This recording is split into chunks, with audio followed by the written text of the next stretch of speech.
Hey everyone, and welcome to another video.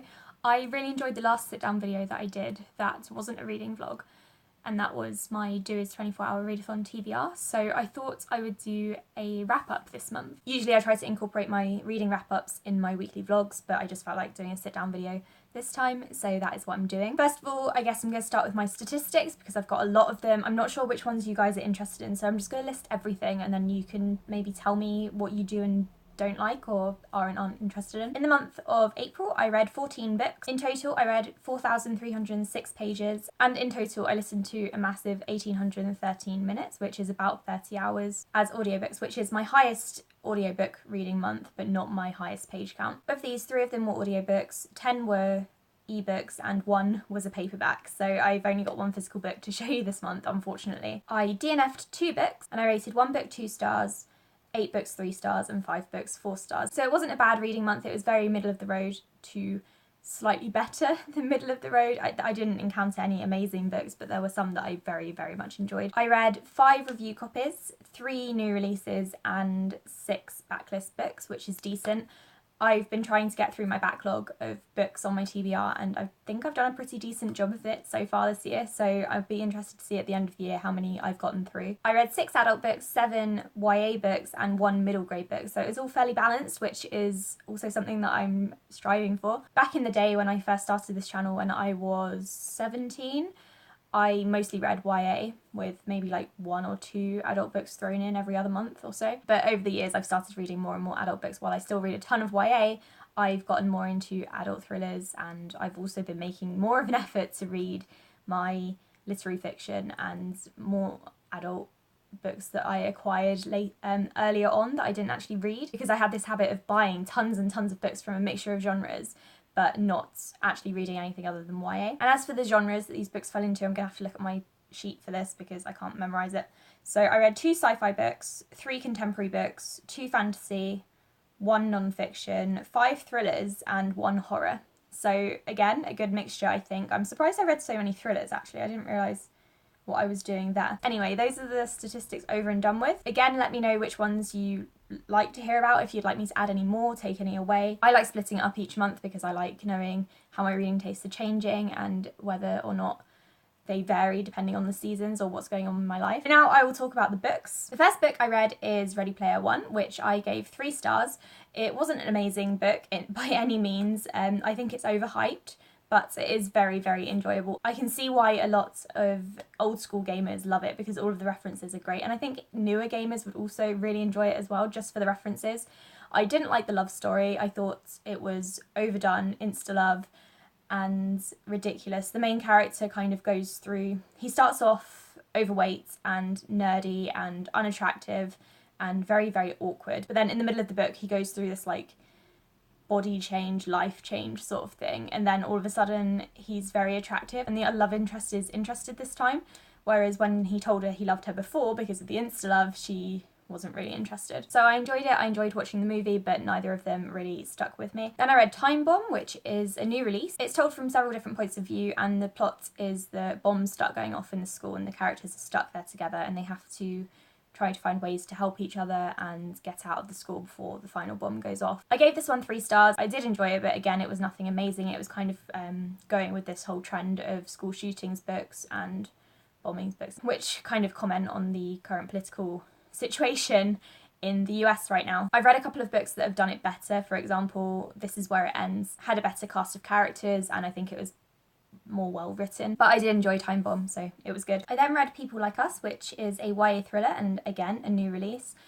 I've talked about this one quite extensively in one of my reading vlogs, so you can go back and watch that if you're interested, but basically the plot is this group of girls go to a very expensive boarding school. The main character isn't one of these rich girls, she's quite different from her friends, so she stands out a bit. One evening after, I think it's the Halloween party, one of the girls' bodies shows up in the lake and she's been killed, so a murder investigation begins, and then the main character is shown a website which is presumably made by the girl as a blackmailing tool, so she has to perform these certain tasks to get back at the other girls at her school. I really, really enjoyed it. I thought it was intense. The beginning was a bit much because there were so many character names that I just couldn't get a handle on. There were so many of them and I couldn't figure out which backstory kind of fitted with each girl. But once I was past maybe 50 pages, I started to really get into it and into the mystery. I really loved the ending as well, because while I kind of figured out the main mystery and the conclusion of it, I didn't see the very end coming. Something happens at the end and you're just kind of like, whoa, where did this come from? I would also like to point out that the main character is bisexual, and she's also friends and or interested in various people of various sexualities. So I think off the top of my head, there are maybe 4 or 5 queer characters out of a cast of maybe 8. Main ones anyway. The next one is The Girl You Thought I Was by Rebecca Phillips.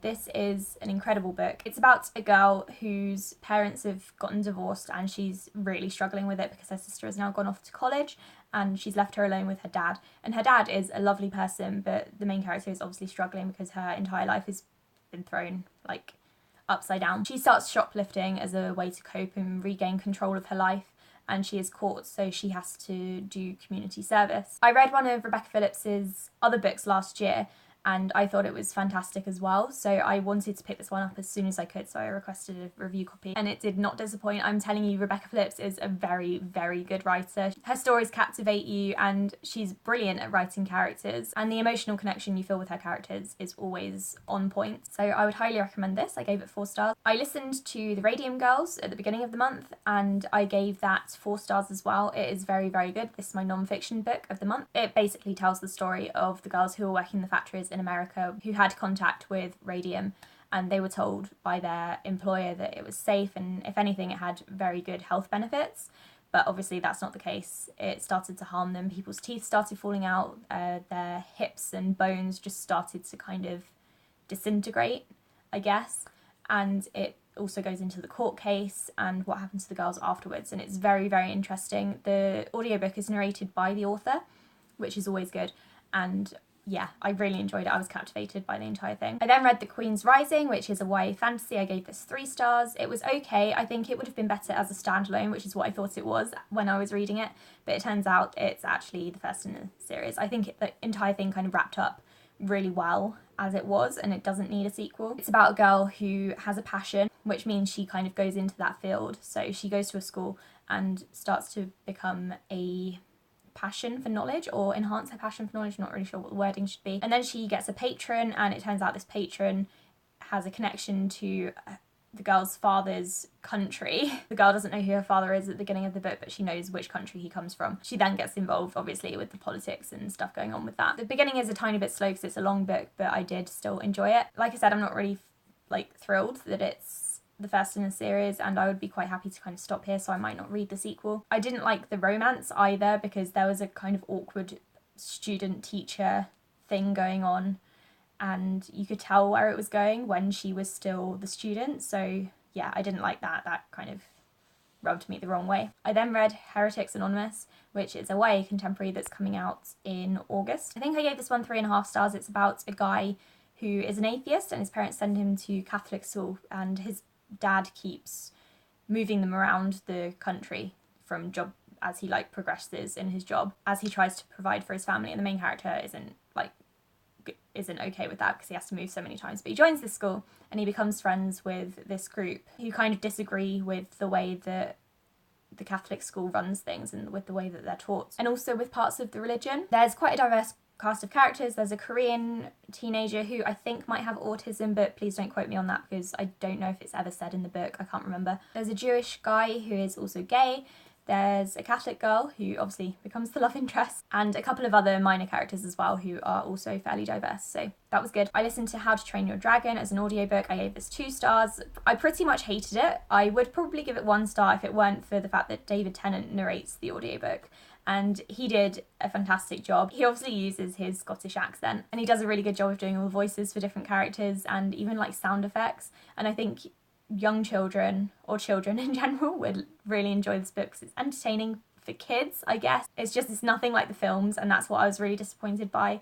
And Toothless was a massive disappointment. He wasn't the cute, cuddly cat/dog-like dragon that he is in the films. He's kind of gross, and yeah, he grosses me out, but I think kids would probably like it. The next one was Now You See Her, which is a YA thriller. Again, this is coming out in June, I believe. At the beginning of the book, the main character gets into a car accident because she's fighting off this guy and then runs into the road. She wakes up in the body of one of her schoolmates and rivals, and she tries to investigate who tried to kidnap her for one thing and then what is basically happening. I did find it a little bit predictable. The plot didn't really stand out. I didn't connect to any of the characters at all. So that's why it's only got 3 stars from me. I didn't hate it, I was happy enough to finish it, but I didn't love it either. Then I read Planetfall by Emma Newman, which is an adult sci-fi, and I think the conversations you could have about this one would be very interesting because it ends in such a way that you don't really get much closure, and you kind of have to read into things, and the author doesn't really explain what her overall message was. It's about a group of people who have colonised another planet. They've gone there because of this woman whose name I can't remember, which is annoying me because it's on the tip of my tongue. She woke up from a coma and told them that they have to go to this planet and find God. So they think they've gone to this planet to find God, and there's this place on the planet called God City, which no one goes into because it's dangerous and also it's kind of like God's private place. And they think the original character who was in the coma has gone there and is now with God and kind of conversing with God and looking after them. The main character is definitely the most interesting part about it. She suffers from probably PTSD and anxiety, maybe OCD. The author herself actually suffers from anxiety as well, and she talks about it, so this is kind of an own voices thing that's going on, set in space on a planet. I enjoyed the writing well enough, it's just that the ending kind of threw me off, so I only gave this one 3 stars. I'm definitely interested in reading the companion books though, because I think I'd probably enjoy them. For my final audiobook, I listened to You by Caroline Kepnes, which is about a stalker. It's told from his point of view in second person, so he's speaking to you, and it's really, really creepy. The narrator did a really good job with it. He made it very, very like intense and eerie. Unfortunately, I didn't love the story all that much. I think it just made me a bit too uncomfortable, which I should have probably expected because it's about a stalker, except no other book has really made me feel that kind of like creeped out or again uncomfortable. And I didn't love it because the main character, there was no like resolution really, I guess. I don't really know how else to put it without spoiling it, but yeah, I didn't love it. It was a good book, so I gave it 3 stars. I've only got 3 more books to go now, so I'll stop rambling in a moment. I read Devils Unto Dust, which is a debut that came out this year, back in April. It's a YA horror about zombies. It's set in the South. I spoke about this in one of my reading vlogs as well. I think I'll link it somewhere, so you can go and watch it if you're interested. Basically, the South has been overridden by zombies. There are various different like pockets of people. The North and the government don't care because the zombies are currently contained in the South, so, you know, why would they? But the main character has to leave her town to go and find her dad, who's vanished because he owes important people money and she needs to get her dad back and get the money, so the important people don't come and kill her family. I thought it was written really well. I read it really quickly and it's like 500 pages long. I gave this one 4 stars because I couldn't really put it down. I flew through it. I quite liked the like hints of romance that there were because there was nothing like super intense and it was definitely a slow burn. I liked the relationship the main character had with her siblings because that was adorable, and also with a guy called Sam who was also really sweet. And then something happens at the end that I didn't see coming, so that's always good. And then at the end of the month there was Dua's 24-hour readathon in which I read 2 books. The first one was The Dry by Jane Harper. This is an adult thriller set in Australia.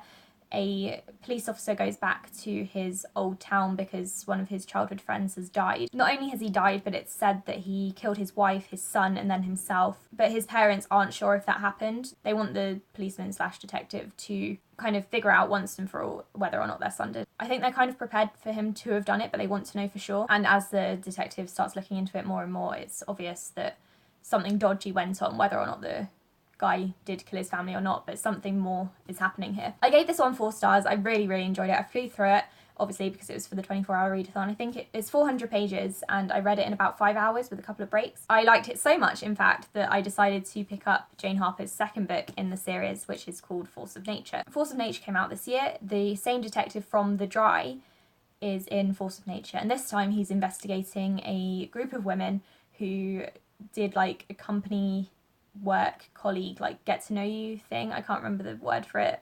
This is really awkward, but they're off on some sort of company retreat and it's character building or whatever. So these 5 women go off into the outback and only 4 of them return. So the mystery is what happened to this 5th person. Where has she gone? It's told in a mixture of present day and flashbacks like The Dry was, so that was really good. It's just it didn't captivate me as much as The Dry did. I think it's because I wasn't quite so connected to the characters. I think that's because the detective also wasn't as connected to the characters, because obviously in the dry he's back at his hometown, whereas in this one they're just a random group of people, so it's not quite as emotional or personal for him. Overall, I enjoyed it well enough. I think I'll probably give it 3 or 3.5 stars. It's just, it wasn't as good as the dry, and the dry was fantastic. I would definitely continue reading these books though if Jane Harper brings out another sequel, because I'm really enjoying them and I like her writing style, and you know, adult thrillers are kind of one of my go-tos at the moment. So that's it. Those are the 14 books that I read and the statistics for the month.